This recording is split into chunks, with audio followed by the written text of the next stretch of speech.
Hello दोस्तों, स्वागत है आपका हमारे चैनल यूपी एग्जाम क्रेजर में। दोस्तों आज के वीडियो में हम 26 मई से संबंधित उत्तर प्रदेश के सभी एग्जाम्स के लिए मोस्ट इंपॉर्टेंट करंट अफेयर के क्वेश्चंस को डिस्कस करेंगे और हर एक क्वेश्चन से रिलेटेड आपको फैक्ट भी बताएंगे।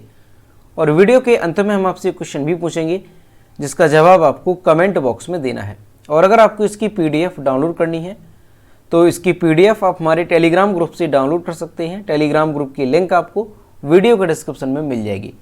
और दोस्तों ये जो Uttar Pradesh daily current affair का वीडियो है ये यूपी के सभी कॉम्पिटिटिव एग्जाम्स जैसे यूपी PSC है, RO, उत्तर प्रदेश शिक्षक भर्ती, यूपी SI, यूपी पुलिस, इसके अलावा उत्तर प्रदेश के जितने भी कॉम्पिटिटिव एग्जाम्स हैं सभी के लिए मोस्ट इम्पॉर्टेंट है। तो इस वीडियो को रेगुलर जरूर देखें। चलिए शुरू करते हैं। आज का सेशन शुरू करने से पहले हम उत्तर प्रदेश से संबंधित कुछ इंपॉर्टेंट करंट अफेयर के क्वेश्चन हैं उनका रिवीजन करेंगे। तो पहला क्वेश्चन ध्यान रखना है आपको, 2022 में सर्वश्रेष्ठ झांकी जो है ये किस राज्य की रही। तो 2022 में उत्तर प्रदेश की झांकी जो है ये सर्वश्रेष्ठ रही। और 2022 में उत्तर प्रदेश ने किस विषय पर अपनी झांकी प्रस्तुत की थी। तो ध्यान रखना है आपको ODOP यानी वन डिस्ट्रिक्ट वन प्रोडक्ट और काशी विश्वनाथ धाम पर। ठीक, काशी विश्वनाथ धाम पर ध्यान रखना है ये आपको। अगला क्वेश्चन ध्यान रखना है, राष्ट्रीय जल पुरस्कार 2020 में जल संरक्षण में प्रथम पुरस्कार किस राज्य को मिला। तो ये भी मिला है उत्तर प्रदेश को। अगला क्वेश्चन है, भारत की पहली पैरा बैडमिंटन अकादमी कहाँ पर जो है खोली गई। तो ये उत्तर प्रदेश के लखनऊ में। ठीक, ध्यान रखना ये भारत की पहली पैरा बैडमिंटन अकादमी है। अगला क्वेश्चन क्या है कि इंडिया स्मार्ट सिटीज अवार्ड 2020 में सर्वश्रेष्ठ राज्य का पुरस्कार किसे मिला। तो इंडिया स्मार्ट सिटीज अवार्ड में भी उत्तर प्रदेश को ही सर्वश्रेष्ठ राज्य का पुरस्कार मिला है। अगला क्वेश्चन है, वन स्ट्राइक सेंटर ये कहाँ पर स्थापित किया गया। तो उत्तर प्रदेश के मथुरा में ये स्थापित किया गया है वन स्ट्राइक सेंटर। अगला क्वेश्चन है, डॉक्टर अंबेडकर उत्कृष्टता केंद्र योजना का शुभारंभ कहाँ से किया गया। तो दोस्तों ये जो योजना है डॉक्टर अंबेडकर उत्कृष्टता केंद्र योजना ये देश भर में चलाई गई और इसका जो शुभारंभ है वो उत्तर प्रदेश के वाराणसी से किया गया है। इसके तहत क्या है, तो इसके तहत डॉक्टर अंबेडकर उत्कृष्टता केंद्र जो है खोले जा रहे हैं जिसमें जो अनुसूचित जाति के छात्र और छात्राएं हैं उनको निःशुल्क में IAS की कोचिंग की सुविधा कराई जाएगी। अगला क्वेश्चन है, ट्रांसजेंडर के लिए प्रदेश का पहला गरिमा गृह कहाँ पर ये जो है स्थापित हुआ। तो ये गोरखपुर में जो है ये तैयार हुआ। अगला क्वेश्चन है, भारत का पहला अमृत सरोवर कहाँ पर स्थापित किया गया। तो ये किया गया है रामपुर में जो है उत्तर प्रदेश में भारत का पहला अमृत सरोवर स्थापित किया गया है। ब्रह्मोस विनिर्माण केंद्र ये कहाँ पर है। तो ध्यान रखना है लखनऊ में ब्रह्मोस विनिर्माण केंद्र जो है स्थापित किया गया है। इसके साथ ही दोस्तों क्वेश्चन और ध्यान रखना है कि राज्य का पहला आदिवासी संग्रहालय ये कहाँ पर जो है तैयार किया गया, कहाँ पर स्थापित किया गया। तो बलरामपुर के इमिलिया कूडर गाँव में। ठीक, ध्यान रखना है आपको, राज्य का पहला आदिवासी संग्रहालय है जो कि कहाँ पर, बलरामपुर। यहाँ पर आपको ध्यान रखना है बलरामपुर के इमिलिया कूडर गांव में राज्य का पहला आदिवासी संग्रहालय स्थापित किया गया है। तो ये सारे क्वेश्चन उत्तर प्रदेश से रिलेटेड है। ये सभी क्वेश्चन आपको अच्छे से ध्यान रखने, ये आने वाले एग्जाम में आपसे पूछे जा सकते हैं। चलिए शुरू करते हैं। और दोस्तों उत्तर प्रदेश लेखपाल के लिए ग्रामीण परिवेश की ईबुक जो है तैयार की गई है। अगर आपको डाउनलोड करना है तो इसकी लिंक आपको वीडियो के डिस्क्रिप्शन में मिल जाएगी, वहां से आप इस ईबुक को डाउनलोड कर सकते हैं। आज का सेशन शुरू करने से पहले हम कल के क्वेश्चंस का रिवीजन करेंगे। कल का पहला क्वेश्चन है, हाल ही में किस राज्य में संभव पोर्टल लॉन्च किया गया। इसका जो करेक्ट आंसर है वो है option number A, Uttar Pradesh में। अगला क्वेश्चन है, 12वीं हॉकी इंडिया सब जूनियर महिला राष्ट्रीय चैंपियनशिप 2022 में उत्तर प्रदेश किस स्थान पर रहा। इसका जो करेक्ट आंसर है वो है ऑप्शन नंबर C, तीसरे स्थान पर। और दोस्तों उत्तर प्रदेश करंट अफेयर की लास्ट 1 ईयर की यानी साल 2021 की अगर आपको PDF डाउनलोड करनी है तो इसकी लिंक आपको वीडियो के डिस्क्रिप्शन में मिल जाएगी। इसके साथ ही उत्तर प्रदेश करंट अफेयर की लास्ट 6 मंथ की PDF डाउनलोड करनी है तो इसकी लिंक भी आपको वीडियो के डिस्क्रिप्शन में मिल जाएगी। और दोस्तों अगर PDF को डाउनलोड करने में कोई प्रॉब्लम होती है तो साइट पर आपको WhatsApp नंबर और ईमेल मिल जाएगा जिस पर आप कॉन्टैक्ट कर सकते हैं।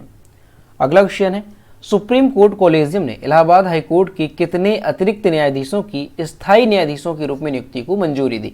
इसका जो करेक्ट आंसर है वो है ऑप्शन नंबर C, 10।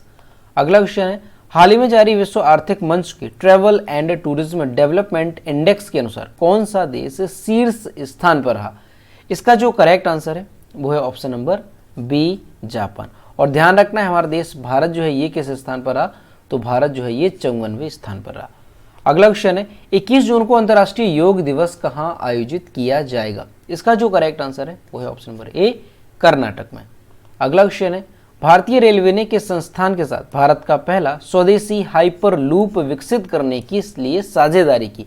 इसका जो करेक्ट आंसर है वो है option number C IIT Madras के साथ। अगला क्वेश्चन है हाल ही में किसने नॉर्थ ईस्ट रिसर्च कॉन्क्लेव 2022 का उद्घाटन किया?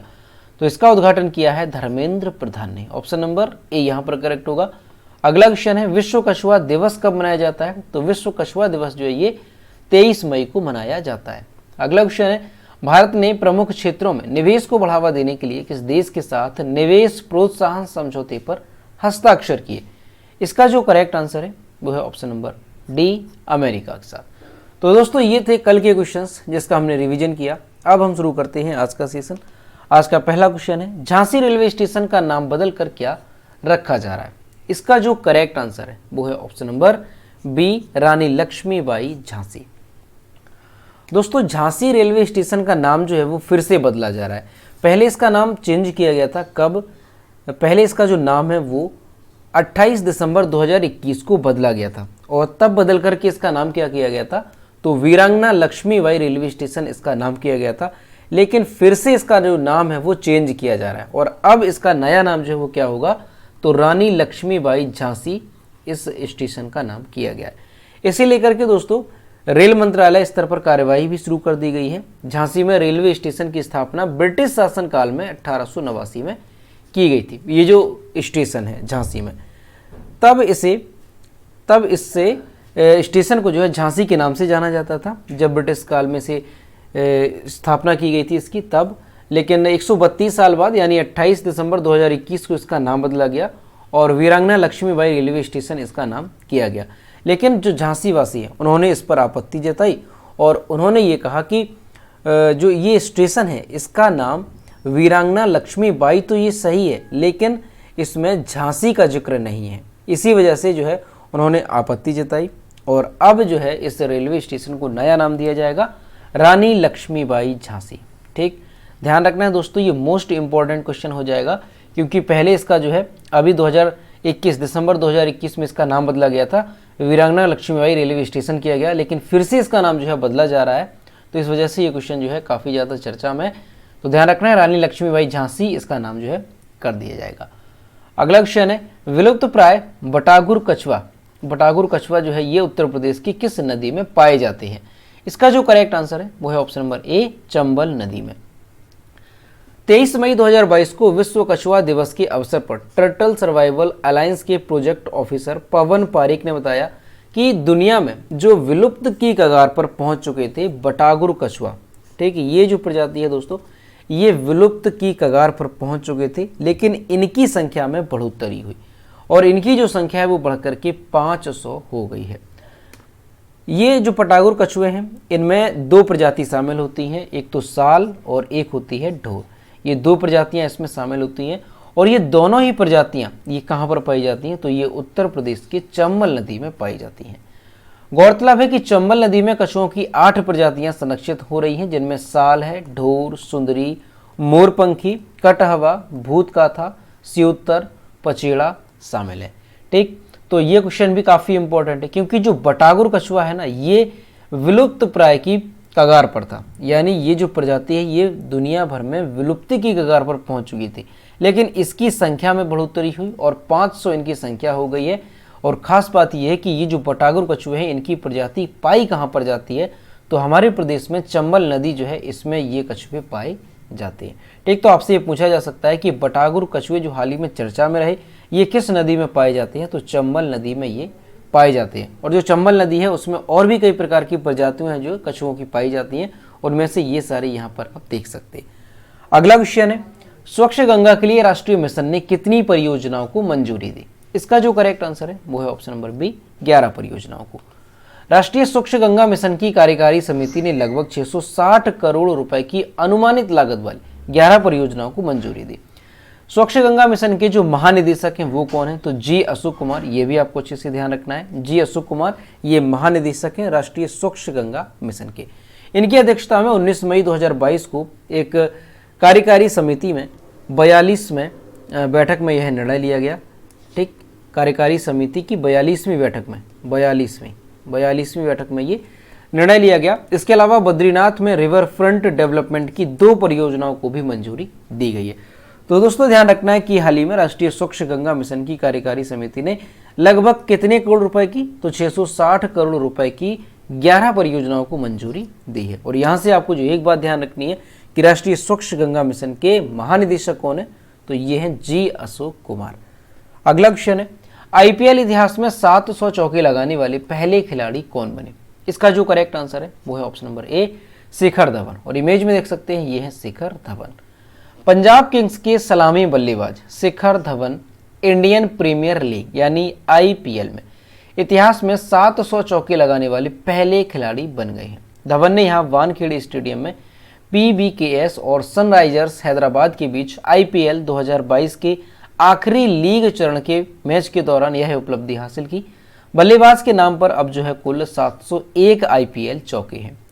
इनके बाद अगर देखा जाए कि किस क्रिकेटर का नाम आता है तो इनके बाद डेविड वार्नर और विराट कोहली का नाम आता है, जिनमें से डेविड वार्नर की 577 और विराट कोहली की 576 चौके हैं।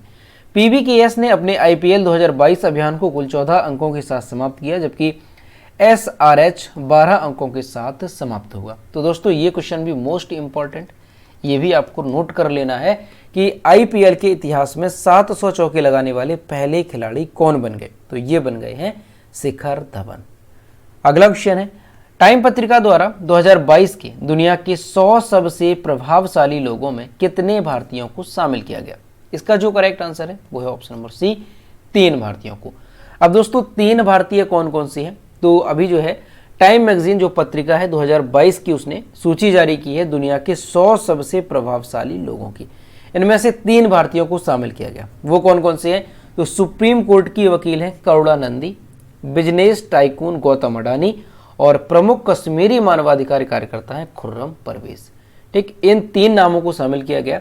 अब यहाँ पर आप इमेज में देखिए, ये हैं करुणानंदी जो कि वकील हैं, ये है खुर्रम परवेज और ये है गौतम अडानी। सूची को 6 श्रेणियों में विभाजित किया गया। कौन कौन सी? तो प्रतीक, पायनियर, टाइटन्स, कलाकार, नेता और नव प्रवर्तनकर्ता। ये 6 श्रेणियां हैं जिनके आधार पर इस सूची को जो है विभाजित किया गया, यानी इसी आधार पर 100 प्रभावशाली लोगों को जो है चयनित किया गया।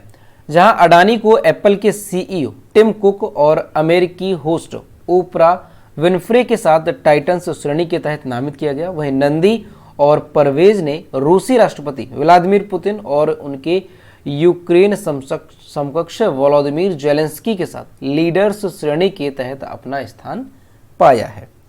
यानी दोस्तों जो गौतम अडानी है इन्हें किस श्रेणी में? टाइटन श्रेणी में। और जो नंदी है यानी करुणानंदी और परवेज खुर्रम परवेज, इन्हें जो है किस श्रेणी में? तो ध्यान रखना है, इन्हें लीडर्स श्रेणी के तहत चयनित किया गया है। तो ये काफ़ी इंपॉर्टेंट है, अच्छे से ध्यान रखना है कि टाइम मैगजीन पत्रिका द्वारा जो है 2022 में 100 सबसे प्रभावशाली लोगों की एक लिस्ट जारी की गई।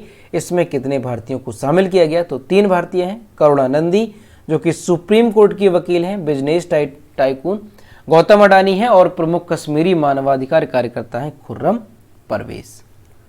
अब दोस्तों यहाँ पर आपको कुछ प्रमुख नाम ध्यान रखने हैं, जैसे कि अमेरिका के राष्ट्रपति जो बाइडेन को भी इसमें शामिल किया गया, यूक्रेन के राष्ट्रपति वोलोदिमीर जेलेंस्की को भी शामिल किया गया, रूसी राष्ट्रपति व्लादिमीर पुतिन, चीनी राष्ट्रपति शी जिनपिंग हैं, एप्पल के सीईओ टिम कुक और मिशेल ओबामा का नाम इसमें शामिल है। तो ये कुछ प्रमुख नाम थे, वो भी आपको ध्यान रखने हैं। और जो भारतीय हैं ये आपको प्रमुख रूप से ध्यान रखने हैं, करुणानंदी, गौतम अडानी और खुर्रम परवेज।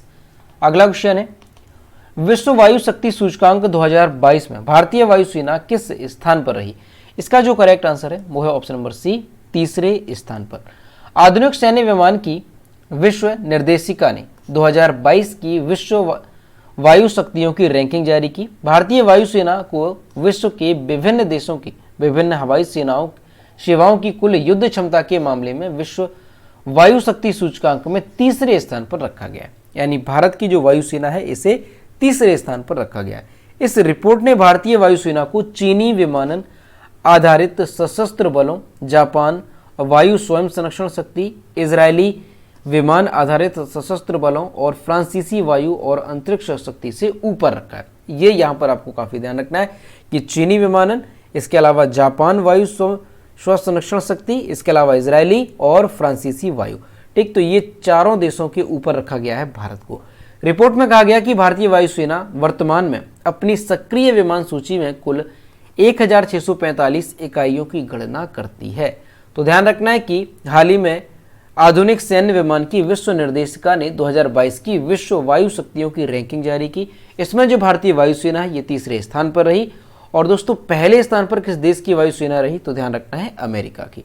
ठीक, अगला क्वेश्चन है, विश्व थायराइड जागरूकता दिवस कब मनाया जाता है? इसका जो करेक्ट आंसर है वो है ऑप्शन नंबर बी, 25 मई को। थायराइड रोगों, उनके लक्षणों, रोकथाम और उपचार के बारे में जागरूकता बढ़ाने के लिए जो है 25 मई को विश्व थायराइड दिवस मनाया जाता है। ये जो दिन है ये 2008 में यूरोपीय थायराइड एसोसिएशन के एक प्रस्ताव पर अस्तित्व में आया था। ETA, इसका फुल फॉर्म ध्यान रखना है, European thyroid association. Public health update की एक रिपोर्ट के अनुसार विश्व स्तर पर 200 मिलियन से अधिक लोगों के थायराइड विकारों से निपटने का अनुमान है और इनमें से 50% मामलों का निदान अभी नहीं किया जाता। 22 और 28 मई के बीच थायराइड जागरूकता सप्ताह मनाया गया, जिसकी थीम क्या रही, तो यह आप नहीं है, यह है आपका थायराइड है। ये थीम रही किसकी, ध्यान रखना है 22 और 28 मई के बीच जो थायराइड जागरूकता सप्ताह मनाया गया उसकी ये थीम रही। तो अच्छे से ध्यान रखना है कि थायराइड, विश्व थायराइड दिवस जो है ये कब मनाया जाता है, तो 25 मई को विश्व थायराइड दिवस मनाया जाता है। अगला क्वेश्चन है, स्वास्थ्य सेवा में ड्रोन लॉन्च करने वाला पहला भारतीय राज्य कौन सा बना? इसका जो करेक्ट आंसर है वो है option number D, Uttarakhand. Uttarakhand स्वास्थ्य सेवा क्षेत्र में ड्रोन लॉन्च करने वाला पहला भारतीय राज्य बन गया। अमेरिका में रेडक्लिफ लाइफटेक की इकाई रेडक्लिफ लैब्स ने देश के स्वास्थ्य सेवा क्षेत्र में अपनी पहली वाणिज्यिक ड्रोन उड़ान शुरू की है। कंपनी ने हाल ही में उत्तरकाशी और देहरादून के बीच अपना वाणिज्यिक ड्रोन कॉरिडोर खोला है। दोस्तों ये क्वेश्चन मोस्ट इंपॉर्टेंट, ठीक है, इसे नोट भी कर लेना है। ध्यान रखना है कि जो उत्तराखंड राज्य है ये स्वास्थ्य सेवा क्षेत्र में ड्रोन लॉन्च करने वाला पहला भारतीय राज्य बन गया है। ठीक, काफी इंपॉर्टेंट है, अच्छे से ध्यान रखना है। दोस्तों उत्तराखंड से संबंधित कुछ क्वेश्चन आपको अच्छे से ध्यान रखने हैं। जैसे हाल ही में उत्तराखंड में 1064 भ्रष्टाचार विरोधी मोबाइल ऐप लॉन्च किया गया। अगर आपसे पूछा जाए कि 1064 जो भ्रष्टाचार विरोधी एप्लीकेशन है किस राज्य ने लॉन्च किया था, तो उत्तराखंड ने। और इसके साथ ही ध्यान रखना, उत्तराखंड सरकार ने एक योजना शुरू की थी, किस नाम से, हिम प्रहरी नाम से जो है एक योजना शुरू की थी, ये भी उत्तराखंड से संबंधित है। और इसके साथ ही ध्यान रखना है आपको, पहला वन चिकित्सा केंद्र कहाँ पर खोला गया, वो भी उत्तराखंड में खोला गया।